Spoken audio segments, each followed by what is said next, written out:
2h45, vamos falar um pouquinho de mercado financeiro. Hoje nós já tivemos muita pressão no dólar, o dólar chegou a subir mais de 1%, reduziu um pouquinho essa pressão, mas ainda está em alta de 0,5%, a cotação de venda do comercial em R$ 3,86, bolsa com movimento negativo desde a abertura, queda de 1,23%, e chama a atenção porque a gente teve aí um certo período aí de calmaria, não muito longo, um pouco mais de uma semana, mas nós vamos falar sobre isso agora com o Jason Vieira, que é economista da Infinity Asset. Jason, boa tarde.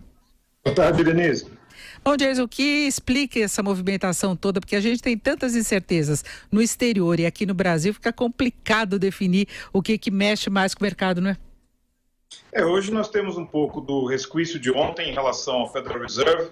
Tivemos a divulgação ontem do livro bege nos Estados Unidos, mostrando um crescimento bastante acelerado de alguns distritos regidos pelo Fed. E não só esse crescimento acelerado também gerou um movimento no dólar, porque gerou também aquele movimento de um otimismo maior em relação à economia americana, e esse otimismo maior em relação à economia americana acaba se traduzindo como um dólar global em alta.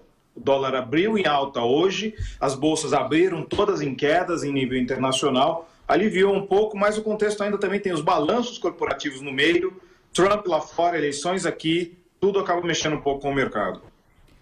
Agora, tem alguma relação com eleições? Porque essa é a grande expectativa, né? Tem algumas instituições financeiras que trabalham, dão quase como certo que o dólar, por exemplo, possa bater nos R$ 4 em função das incertezas que possamos ter exatamente em relação às eleições. Você também acha que isso pode acontecer? Nós cenarizamos de alguma maneira aquilo que é imponderável, que é toda a questão política. Infelizmente não temos como medir isso de maneira muito precisa, mas já temos a noção de que a questão política vai pesar muito nos ativos, principalmente na dependência grande de quem vai ser o próximo vencedor.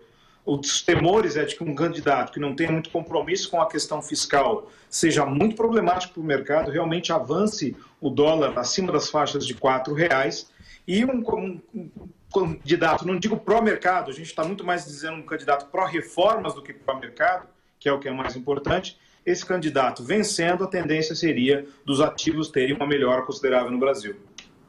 Depende muito então da postura do candidato e do programa econômico que ele possa apresentar. E esse está sendo o problema. Os candidatos que têm um bom programa econômico não estão indo bem nas pesquisas, e os candidatos que geram grandes dúvidas em termos de programas econômicos estão indo bem nas pesquisas. E é isso que agita muito o mercado. A questão da paralisação de maio, ela adiantou um pouco toda a discussão política, que seria, na verdade, começaria agora, mas nós já estamos desde o começo do mês ocorrendo. No final da semana, praticamente amanhã, já se tem todo o processo de coligações até dia 23, então muitos anúncios devem ocorrer e, obviamente, questões de centrão tendo sua importância, os dados para que isso vai, o quanto vai ser fisiológico, ou se um candidato que está sem apoio nenhum do Congresso possa vencer a eleição e gerar um problema para o próximo ano. Bom, Jason, para terminar, você tinha falado do Federal Reserve lá dos Estados Unidos, a preocupação do mercado com a possibilidade de alta dos juros, e baixou a Dilma lá no Trump. Ele, em uma entrevista hoje, disse que não está feliz com a alta dos juros. Ele disse que ele não está gostando disso, porque essa sinalização de que pode subir mais. Ele falou, mas ao mesmo tempo estou deixando eles fazerem o que acham que é melhor. Então, ele que está autorizando o Fed a aumentar os juros, está deixando isso, o barco correr, é isso.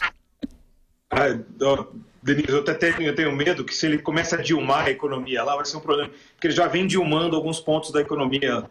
O programa dele, apesar do Partido Republicano ser considerado em termos econômicos liberal nos Estados Unidos, ele tem tomado uma série de programas que parecem muito programas de esquerda. E é isso que gera o temor, de tudo que tem acontecido, protecionismo, corte de setoriais de impostos, parece o Brasil há 4 anos. Então, esperamos que, obviamente, a economia americana e os Estados Unidos sejam maior que a presidência, sejam maior que o presidente e consigam passar por esse período. Mas, ao mesmo tempo, tem-se um pequeno temor, sim, de que as ações do Trump agora, no curto prazo, não surtam efeito, porque existe uma inércia do crescimento muito forte dos Estados Unidos, mas que, a partir da metade do próximo ano, possa, sim, surgir o efeito, principalmente com a questão protecionista. Ouvimos o Jason Vieira, que é economista da Infinity Asset. Jason, muito obrigado, uma boa tarde. Obrigado, boa tarde a todos.